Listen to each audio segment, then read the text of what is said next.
होय की बहुतेक तो साखरपुड्यासाठी अजून मनातून तयार झालेला नाही. आणि जरी धैर्य आनंदानं तयार झाला तरी सावी समोर इराच्या पोटात अंगठी घालाय तयार होईल असं वाटत नाही.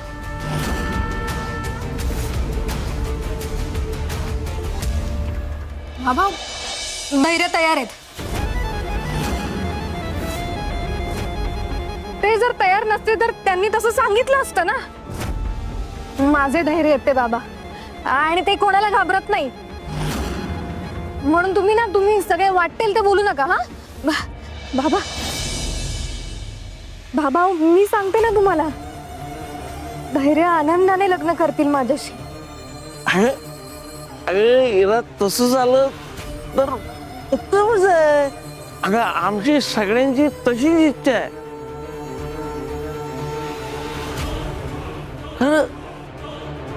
मनात जी शंका येते तसं झालं तर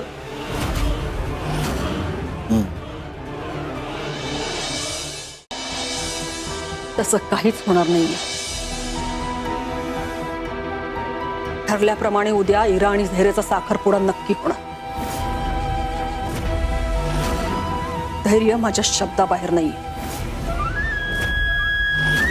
आणि राहिला प्रश्न सावीचा, तिचा बंदोबस्त कसा करायचा ते मी बघते.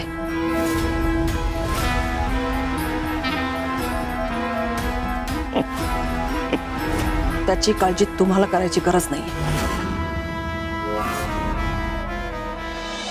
इरा जा, तू तुझी तयारी करून घे.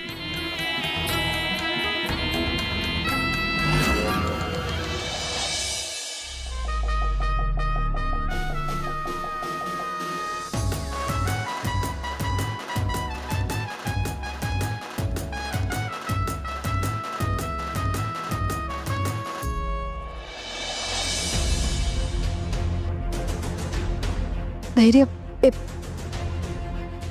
मी असं म्हट धैर्य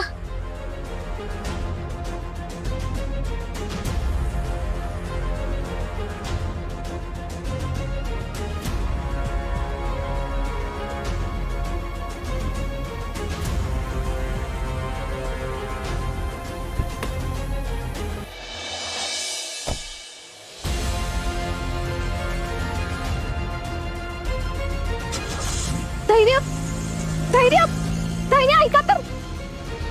धैर्य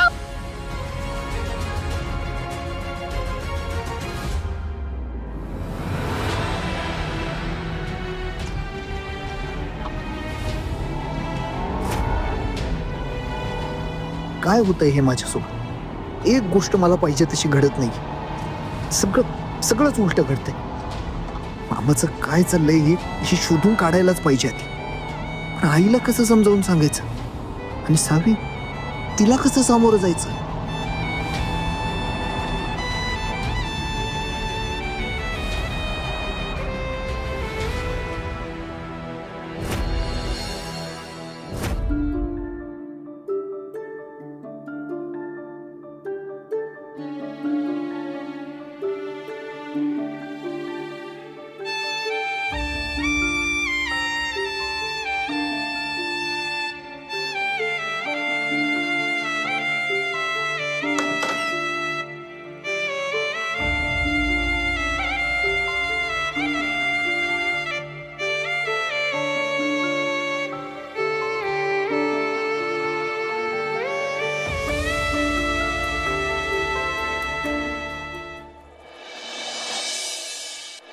आठवतंय धैर्य?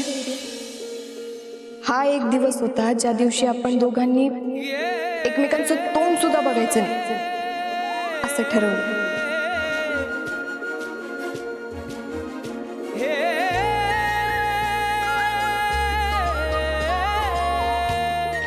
धैर्यानं माझी आणि माझ्या फॅमिलीची माफी मागायला पाहिजे. मी सगळ्यांसमोर माफी मागतो. पण नियतीच्या मनात काहीतरी वेगळंच होतं.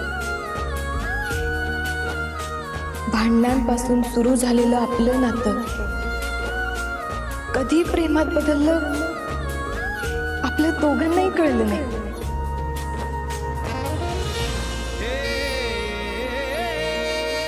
आपल्या नात्याच्या एवढ्या प्रवासानंतर आजचा दिवस आलाय.